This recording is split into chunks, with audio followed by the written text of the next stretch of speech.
This video is how to make a picture frame completely from start to finish.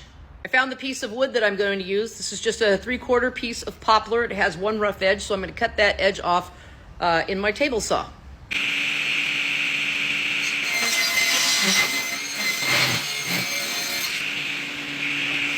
So now that I've got that piece of wood clamped to my table, I'm going to go ahead and set up my router with my 3/8 rabbeting bit.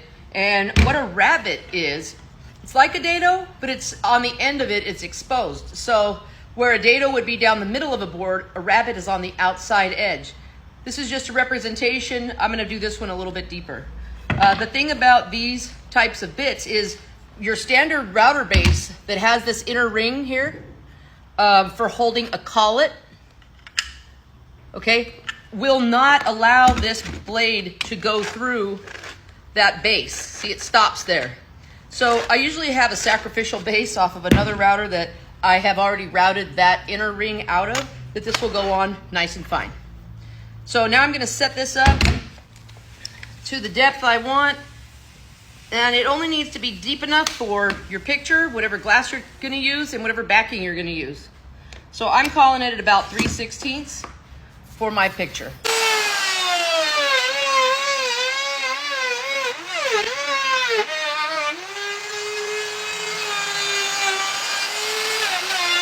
This is what this piece looks like. It's got this rabbet out of it. And in order to determine what size to cut your miters at, what you need to do is take your picture and lay it face down on your table and make equal marks of how much you want it to sit inside the inner part of this frame. It is rolling. You can see.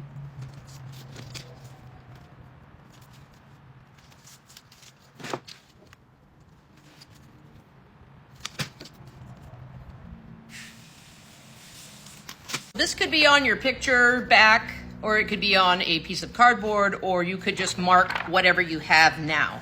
But this is what you want. You want to know where it's going to sit, because if you measure your miters from this corner, your picture's going to fall through. If that's how you want to do it, great. But you measure these from here to here, and that gives me the length of the inside of my miter. Basically 9.5. So it looks like the inside miter lengths are going to be 9.5 from this point to this point, and 7.5 from this point to this point. So now we can go over and cut our pieces. So because I don't want any blowout on my wood pieces, I'm going to set up my sub fence.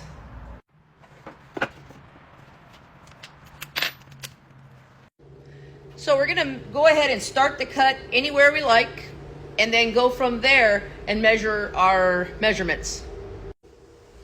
So a really good thing to do is to, when you're building anything that requires angles, is to go ahead and check with your square to make sure that your angles are right on the money. Don't turn on the saw, pull the guard back and put it in there and see, and it looks like this one is right on the money. And since this is a slider, it does have adjustment in the back here to stop it from sliding. So now that I know that I'm going to get a perfectly 45 angled cut because I've just checked it with my miter square, now I'm ready to cut. That's going to be absolutely crucial for you guys out there that are trying to create things with good miters, is to check your saw. If you don't know how to get your saw calibrated, let's say, or adjusted so that it is making perfect miters, check my video that I just made before this one about how exactly to do that. Okay, we're ready to cut.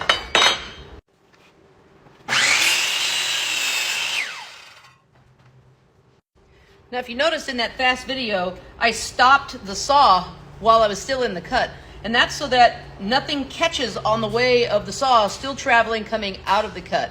It's a good practice to get in the habit of. So this is what we call the inside of the miter. And that's because that is the short side. So this is going to be the inside of the frame. So from here we're going to measure 9.5. And a good thing to do is, since this can get tricky at the end of where you need to put it, we call it bury bury an inch, or I like to bury 10 so I don't get off on my measurements, okay?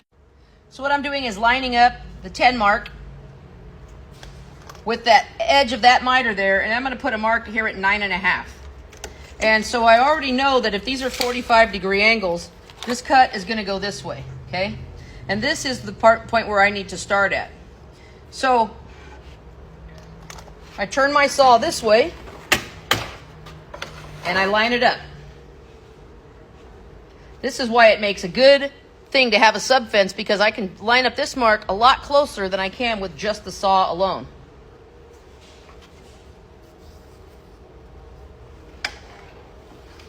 And I can see through the back of this here exactly where that blade's going to fall. That's why it's got the holes in it. So I'm always going to overcut just a hair.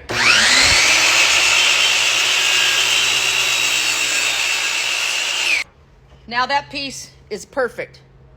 So now I just have to repeat this for my other pieces, and then I can put them together.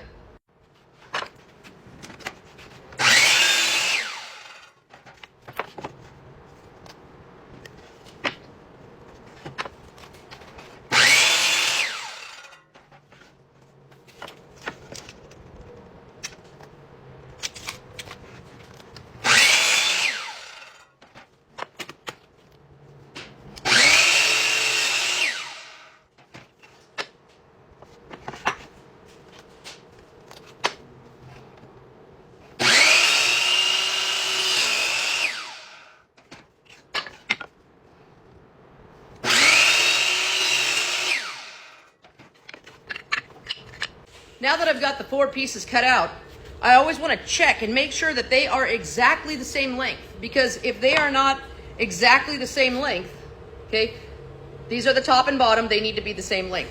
These are the long sides, they need to be the same length. So now I'm able to glue and pin nail this frame together just like this.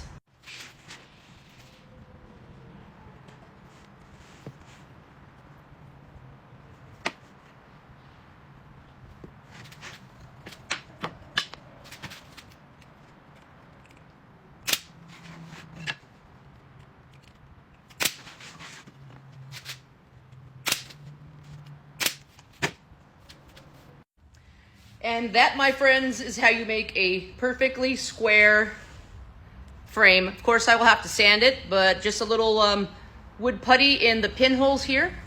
And is she square? By golly, she is perfect. Does the picture fit?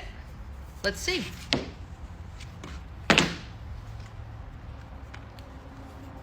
Yep. Picture fits.